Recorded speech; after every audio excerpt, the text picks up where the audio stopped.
Hey guys, so I kind of have a different video for you today, and recently I bought a collection of postcards off of Huggins and Scott, and they're stadium postcards that look like this. Now, my goal was to buy these postcards, and this is actually upside down, and send them to check out my cards. So I ended up buying these cards for about $1 each, and I think I could probably get anywhere from $3 to $10, depending on the city and the stadium, as well as the year of the postcard. So I was shuffling through these postcards, and by the way, terrible at cursive, so I can't read all the backs. But I try my best, right? I try to see if there's a famous name or something like that on these postcards. Regardless, I was shuffling through them, and this one intrigued me quite a bit. So let me show you the back on this one. It's really, really cool. First, before I do that though, this is Busch Stadium in St. Louis, Missouri, and it's not in bad condition, right?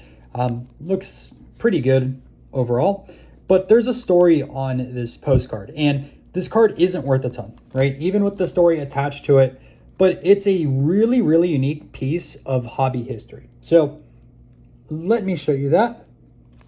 We're going to turn this over, and actually let's turn it over like this.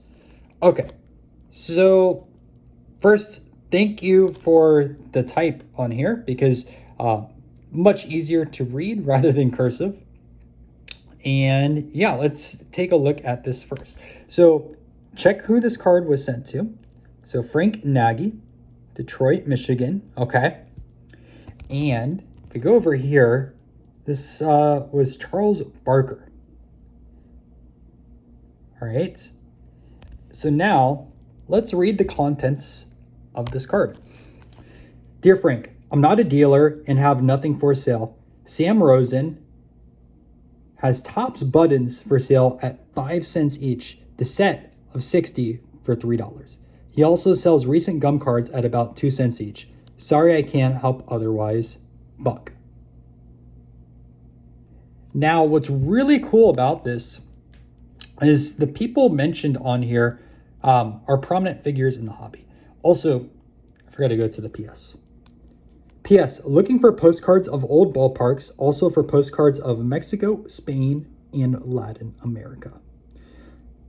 Now what I'm going to do is kind of pause the video right now, and I just want to show you kind of the history behind the three figures that were mentioned on this card and some of the hobby history associated with it. Now most people aren't going to care, but I think it's really cool that we have a mention of Topps over here from 1957. You can see it's postmarked in 1957.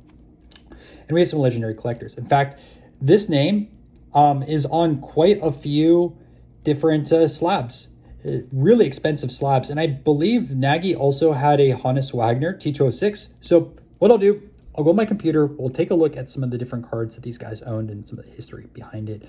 I just think this was a really unique piece. It's not going to be for sale. I'm going to throw it in my collection. It's not worth a ton of money, but I didn't want to let this go for like $3 or $5. I just think it's really, really cool. And this kind of reminds me of like when you get into pre-war cards, what you'll find is some of these dealers would have stamps on their cards. So like I want to get a Jefferson Burdick card where he has the dealer stamp on there for Burdick. And, I had an opportunity a few years ago to buy one and I didn't. And I still regret that to this day. Again, not that it's going to be worth a lot of money, but just a cool piece of hobby history, as is this over here. Anyways, I'm going to stop rambling now. I'm going to jump on my computer and take a look at some of these cards these guys owned. All right, so first, let's take a look at Frank Nagy, because that was the name I saw in here. So check this, take a look at this. 1909, 1911, T206 Hannes Wagner. This was published by Post-War Cards on June 15, 2024. Here's the Frank Nagy Hannes Wagner presented Mastronet Sports Auctions in December 2005. Right? Frank Nagy collection on here. You have the mention on this side of things, right? Full article, and I'm not going to read it all, but if you guys want to check it out, take a look at it. And look, I wonder if a copy of this magazine was auctioned off with Nagy's personal collection of hobby publications, right? We have another article talking about all of his publications. This guy was devoted into the hobby, right? It would be really cool if anyone posted all these online. You can also see that he has a PSA slab, right? Frank Nagy collection. I also saw an SGC red Cobb that was in the Frank Nagy collection. You can see this over here. It's unfortunate, as I mentioned, right? Reholder without the Nagy designation on there, but I get it, right? Some people don't want to have other people's collections. Brockelman, right, had some hobbyist cards. Now I'm not too familiar with this, but I guess it's like a publication set. I'm not too sure what these essentially are, but multiple sites that these were on, and you can see a lot of discussions on it. Like Net54 has a discussion on here for the Nagy collection. And we're talking about it on this side of things. So here's some other ones. Look at this. Gaudis that were holdered. I wonder if there's other stuff over here. E102, Christy Mathewson. So there's that. Then you have Buck Barkner. So that was the name on here, the nickname, right? Charles Barker, Buck Barker, right? And then they'd say, look at this. Card Collector's Bulletin, launched in 1937 by Jefferson Burdick, was the first hobby publication dedicated to card collecting, right? And then Sports Card Trading Post, launch 45 on here. And check a look. 1949, last year of service, Sports Card Exchange Post had a semi-regular column on baseball cards written by Charles Barker as a legendary collector, Buck Barker, right? Which I should search that name and see if there's anything on here. I found some interesting stuff. Let's card collecting, see what's on here. Writing on card backs, remembered by his peers. From Buck Barkner collection. Like, there is a lot of stuff out there on the collectors that we're talking on the back of this postcard. And take a look at this. There's a connection to Mastro, right? Bill Mastro's teenager who first contacted Barker. Mastro found him to be a prolific writer who responded to requests to help for information, right? And obviously Mastro's name has been tainted quite a bit, but you know, for a while he was a big name in the hobby. And there's just so much details out there for these guys that were on the back of this card. Tons and tons talking about it over here as well, right?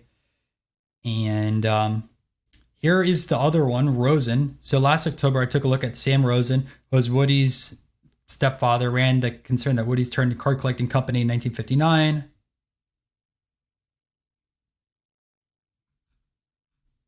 And from some of the research on Sam Rosen, it looked like he had one of the first card shops, right?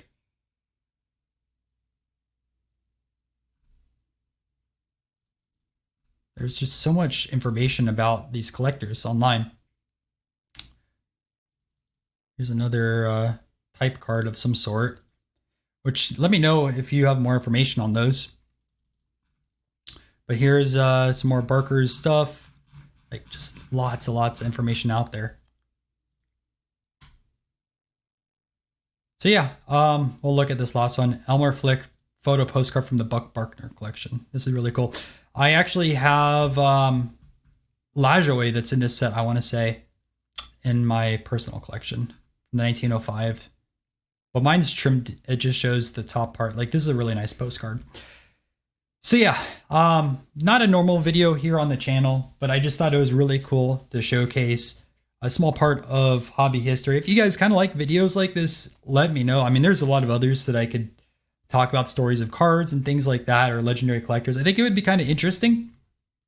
I just don't know the interest, right? I don't know if these are going to get 100 views or maybe a couple hundred. I don't expect it to be a widespread video, but I just thought it was really cool. 1957, talking about Topps cards on a postcard itself. So if you watched it all, thanks guys. And I got to give a shout out to Orlando because I was talking to him about it and he told me I definitely should make a video on it. So that's the reason why I made the video, right? If he didn't tell me to do it, I probably wouldn't have made that video. But yeah,